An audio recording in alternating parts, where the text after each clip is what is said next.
The Sounders get the edge on the Galaxy, a shakeup in the Eastern Conference, and MLS mourns the passing of one of its own. Next on The Daily.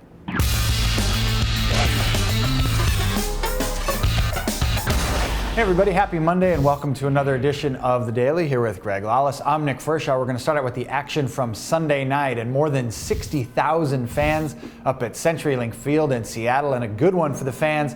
The Sounders with a 4-0 win over the LA Galaxy. We've made a lot of this rivalry over the years. The Sounders now getting some traction against LA, their second win against them this year. Yeah, and a tremendous performance from the Seattle Sounders all around. Certainly in the attack, obviously you get 4 goals against an LA Galaxy defense that looked pretty shaky, to be honest. Omar Gonzalez still looks rusty, not quite the player that we've seen in the past, but all credit to the Seattle Sounders. In particular, I thought Mauro Rosales was terrific in this one.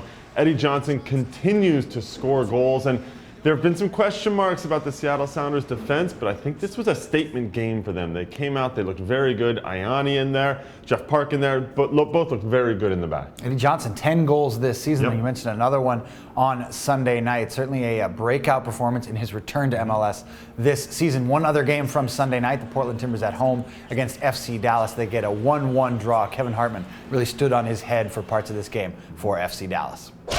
Well, the Colorado Rapids carried a 6-game losing streak into the weekend against Real Salt Lake. It didn't look good on paper for the Rapids, considering RSL's already won 2 games of this Subaru Rocky Mountain Cup series this season. But the Rapids come out with a 1-0 win, snap that streak, and maybe trying to get a little bit more momentum pushing down the stretch. Well, they're going to try, that's for sure, but it wasn't exactly the prettiest win in the world. Of course, going up against Real Salt Lake and getting a victory, anytime that's going to matter, because Real Salt Lake have looked very good this season. They were second in the West at that point, and Colorado, of course, struggling. So they go out to get the result. It was a grinding type of performance. Joseph Nane gets his first MLS goal on this one.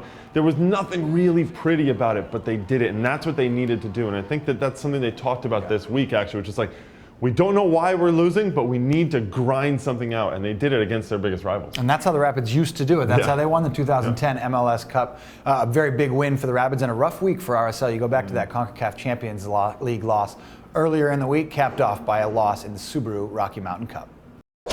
Well, a shakeup in the Eastern Conference over the weekend. The Houston Dynamo with a 2-0 win over the New York Red Bulls on Friday night. Really a decisive win there against Hans Backe's team. And then on Saturday, Sporting Kansas City with a 1-0 win over the New England Revolution. That means the Dynamo and SKC tied on points atop the Eastern Conference. Then you've got the Red Bulls and DC United with a win over the Columbus Crew. What do you make of the Eastern Conference right now? Well, it's certainly getting tight, and it's anybody's game really in the East right now to figure out who's going to make the playoffs, let alone who's going to actually win the conference. And right now I think that Houston looks great. 5 wins in a row. They're only going to get stronger when Ricardo Clark gets into the fold. He started training with them over the weekend.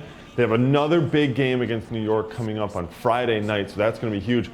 Sporting Kansas City obviously looked very good against New England on the road. They got the win. They kind of grinded this one out a little bit as opposed to showing their style that they have. But they're getting Roger Espinoza back from the Olympics, so they can fold him back into the midfield unless there's a good offer for him and maybe he takes off for Europe. If supposedly we heard yesterday on ESPN broadcast, several EPL teams are looking at him and a La Liga team. So we're not sure what will happen with Roger Espinoza. Teal Bunbury with the game winner against the New England Revolution. The Revs, meanwhile, their first game without Shaul Reed Joseph, the brand new era for Jay Heaps and his guys. They go down 1-0.